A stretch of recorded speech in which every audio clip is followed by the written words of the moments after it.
दोस्तों, राजनीति में एक बात बहुत ही साफ है। जैसे ही नई विधानसभा के चुनाव हो जाते हैं और पुरानी विधानसभा भंग हो जाती है, तो पुराने मुख्यमंत्री की असली ताकत उसी पल खत्म हो जाती है।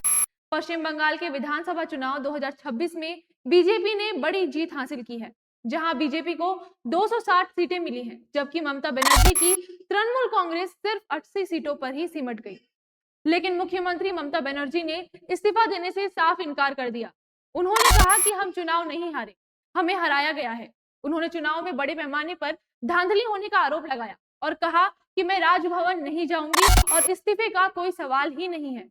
ऐसे में अब सवाल उठता है कि अगर ममता दीदी इस्तीफे से मना कर देती हैं तो क्या होगा। दरअसल सच तो यह है कि उनके इस्तीफा देने या ना देने से कोई फर्क नहीं पड़ेगा और इसकी वजह एकदम स्पष्ट है। जब नई विधानसभा के चुनाव हो जाते हैं और पुरानी विधानसभा खत्म हो जाती है, तो पुराना मुख्यमंत्री पूरी ताकत वाला मुख्यमंत्री नहीं रहता। वो सिर्फ अस्थायी यानी कि कार्यवाहक की भूमिका निभाता है।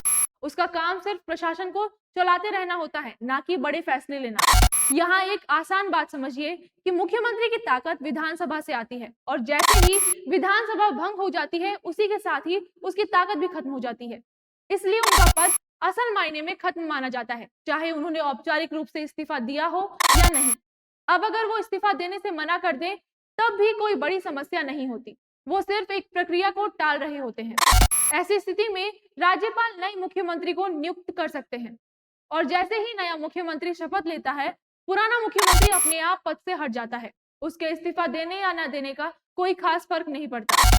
इसे ऐसे समझ सकते हैं कि जैसे किसी कंपनी में अस्थायी मैनेजर हो, जैसे ही नया मैनेजर आता है, पुराना अपने आप हट जाता है, चाहे उसने औपचारिक रूप से पद छोड़ा हो या नहीं। असल में इस्तीफा देना सिर्फ एक परंपरा है, जरूरी नियम नहीं।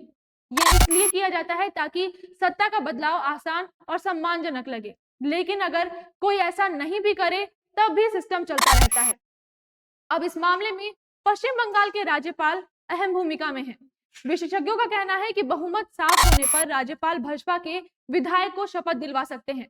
लोकतंत्र में जनता का फैसला सबसे ऊपर होता है। कार्यवाहक व्यवस्था इसी बात को सुनिश्चित करती है कि सत्ता किसी एक व्यक्ति की नहीं, बल्कि बहुमत की होती है। और अब सबकी नजरें राज्यपाल के अगले कदम पर है। सत्ता हस्तांतरण की प्रक्रिया कितनी जल्दी होती है, ये देखना दिलचस्प होगा। धन्यवाद।